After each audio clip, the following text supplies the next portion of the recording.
The 1964 Civil Rights Act was trash. That's right, I said it. It did nothing but accelerate the decline of black America in this country. As we know, Democrats only passed that bill so they can have a grip on the black vote. As we know, Lyndon B. Johnson said he would have those N words voting for Democrats for the next 200 years, and here we are 65 years later still voting for Democrats. I guess they have us under political slavery for the next 135 years, and I guess we'll figure it out in the next lifetime. But I want to show you guys the period before this.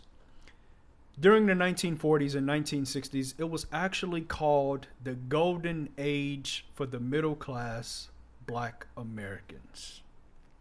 The Golden Age because we were actually doing very well in this country. So when they always ask, when has America been great for black people? That was the time. During that time, we know black people were some of the most married in this country. We were married at about an 85% rate. We were bringing our children into the world into two-parent households at about 82 to 83%.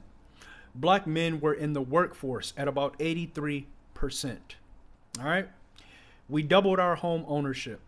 Without government, we lowered our poverty rate from 87 to lower than 47%.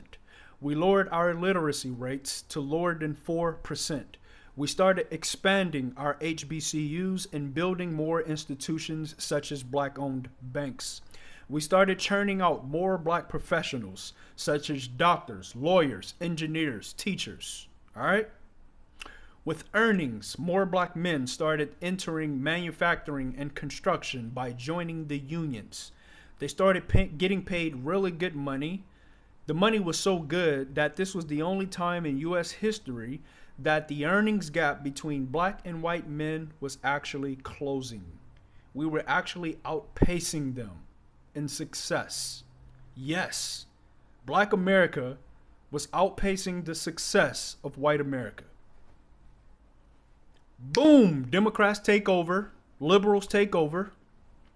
Bill was passed.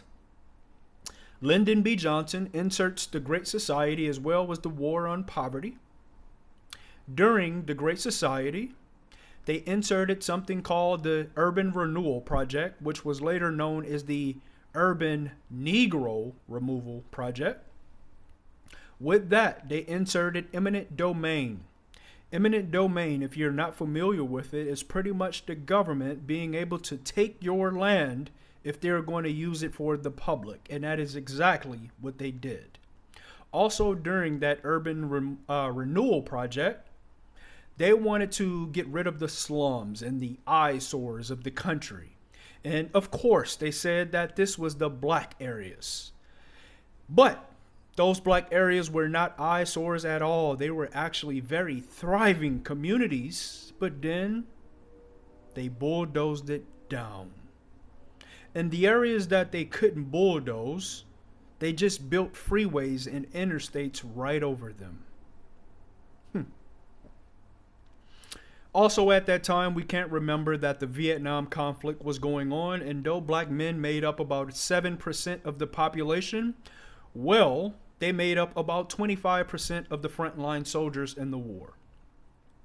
Not only that, but the high-risk soldiers, such as the airborne troops, black men made up about 45% of them. My uncles were a part of that, as well as my father. While these men were going away to Vietnam, Lyndon B. Johnson accelerated the offshoring of those manufacturing companies, the companies that these black men depended on, the same companies that allowed these men to take care of humongous families and make their wives stay-at-home wives. When they came back, those companies were gone. They were now coming back to unemployment. And with unemployment, we also have to remember this is when the narcotics started to enter our communities. You guys watched the movie American Gangster. Well, Frank Lucas was bringing those same narcotics back with our soldiers from Vietnam and putting it right into our communities. So now you have strung out men, you have unemployed men. And with that comes the expansion of welfare. With the expansion of welfare was such thing called the marriage clause, which prohibited the man from being in the household if the woman was going to be able to get benefits.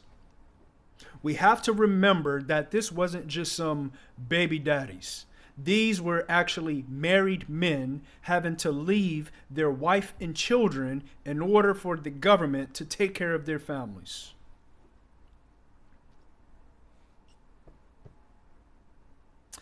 I want to share something quick with you guys before I get up off of here.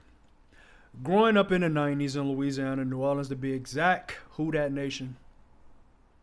I remember times we would be outside as kids. In the hood and the projects, you would see certain days where the men would just disappear.